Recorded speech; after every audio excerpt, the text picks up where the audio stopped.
It was a disappointing performance for us yesterday as we drew 0-0 to an out-of-form Manchester United side. In today's video, we'll of course go over the major talking points from the game, whilst also taking a look at why Liverpool was threatened to agree a deal for a midfielder after latest developments. There is so much to cover in today's video. And hello everybody, welcome back to the channel guys, I hope you're all well. Before we do get into today's video, as always, please do smash that like button and subscribe to the channel for daily Liverpool content. Despite Anfield hosting its third largest league crowd ever, Gary Neville said it was the quietest crowd he's ever seen against Manchester United. Although the Liverpool fans were initially up for the game, the drab quality on the pitch was among many factors that saw many of the 57,000 in attendance fail to create an atmosphere that Neville approved of.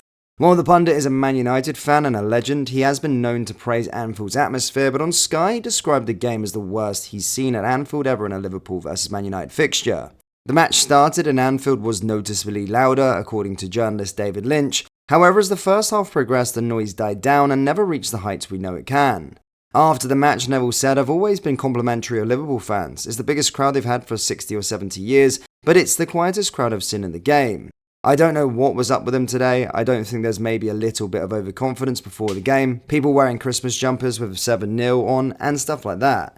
When you're in that sort of feeling all week, some of the players have been left behind at the European trip. All the noise about how Manchester United are just going to get destroyed at Anfield, it's just sometimes maybe seeps into you a little bit. Maybe a little bit gets into the crowd. It is clear that Anfield's atmosphere isn't at its best at this moment in time, and why is a massive debate for another time. But the team, unsurprisingly, performance after the first 20 minutes was hardly helpful. With a tough League Cup quarter-final against West Ham and a crucial Premier League game against Arsenal, both players and supporters need to ensure they're on top of their game this week. Just a quick one guys, we have released our brand new Liverpool Christmas merch drop. We have got the You'll Never Walk Alone, You Filthy Animal tees, along with the You'll Never Walk Alone Christmas tree tee. Do browse the collection by going down into the link in the description or going to copiclothing.com. Anyway, let's get into today's video. Liverpool are reportedly prepared to allow Fabio Carvalho to go back to Fulham on loan, with Jurgen Klopp also unhappy with the midfielder's current spell at RB Leipzig. Carvalho looked to be one of the most exciting midfielders in England when he broke through at Fulham. Indeed, 10 goals and 8 assists in the Championship were fantastic returns for a youngster in his first season in senior football. Unsurprisingly, he was quickly snapped up, with Liverpool dropping £7.7 million on him after just one campaign. It was a sign of how much they rated Carvalho that he was not then loaned back out, as he might have expected, but captained the Red squad in the following season. The midfielder played just 13 times in the Premier League but scored twice. In the summer window, Klopp decided it would be the best for his development if he went out on loan despite 5 midfielders walking out of the door at Anfield and sent him to RB Leipzig. But it has been recently reported that Liverpool aren't happy with his game time in Germany, as Carvalho has played just 152 minutes in the league. As such, they are said to be ready to terminate his loan. If they are able to do so, that many reports are stating they are trying at the moment, they could grant him a homecoming. Indeed, the reports state Carvalho is open to a shock return to his former side Fulham, and with Liverpool's ideal course of action being sending the midfielder on loan again for the second half of the season, they could allow him to go back to Craven Cottage. It seems to be a perfect move for all parties for Liverpool. They'd be getting their star top flight experience, and Carvalho and Fulham would be able to continue the relationship that blossomed when he was last there.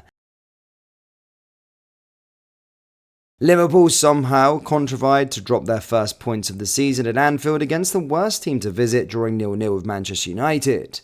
In this part of the video, we'll discuss all the major talking points from the game. Expectation versus reality. The recent form guide by results, the Premier League standings and last season's 7-0, all these factors had most Liverpool fans thinking this would be a game they could head into with supreme confidence and fully expectant on another big victory. While the first few minutes of the game suggested that might be the case, with the Reds coming out strong and creating a few openings down the flanks, that early buzz, both metaphorical from the tempo and literal from the crowd, soon wore off. The Reds were too sloppy in possession, with Dom Szoboszlai, Mo Salah and Trent Alexander-Arnold all guilty of wasting decent openings or positions through poor weight of pass. Add that with the lack of incision and cohesion to the wider fact that this, from a tactical perspective, was like facing Burnley or Nottingham Forest. 10 men behind the ball, no intent to attack, and the frustration with the lack of clear-cut chances was apparent very quickly. More was needed from Liverpool in terms of creativity, in movement and in decision-making, of when to shoot, but that even been an expectation we beat comfortably the worst Manchester United team in a decade. Endo stands up, but the bigger name duo out of form. Szoboszlai, more than anybody else, hit the ground running this season to mark himself out as a standout signing in the summer. However, more than a handful of the performances of late have wavered between uneven and downright poor, with the latter on the show again on Sunday.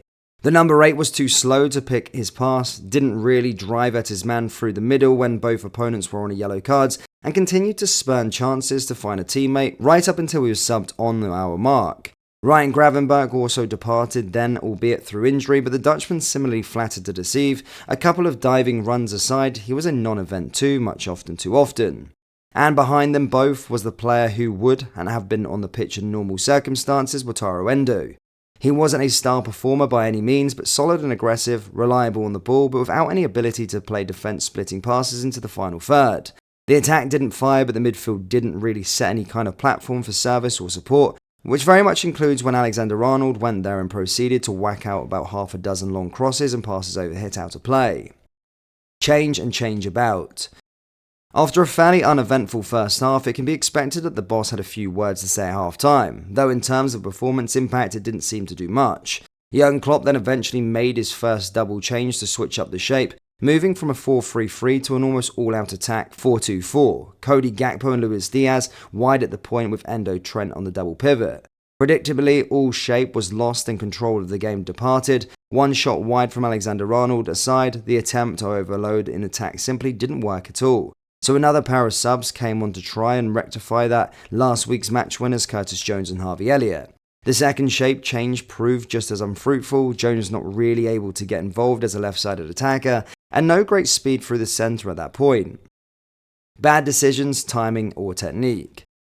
The Reds completely dominated the vast majority of this match, no question. The pressing for the most part was good, while ball recoveries and stopping United getting out of their own half was also decent.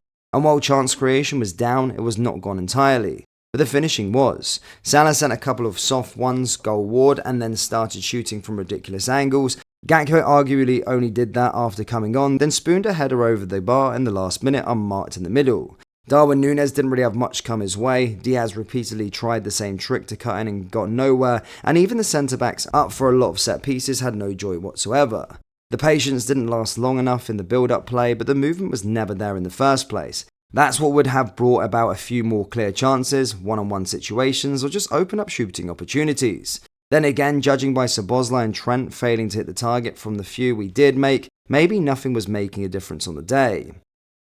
Get up for the cup and another Anfield run.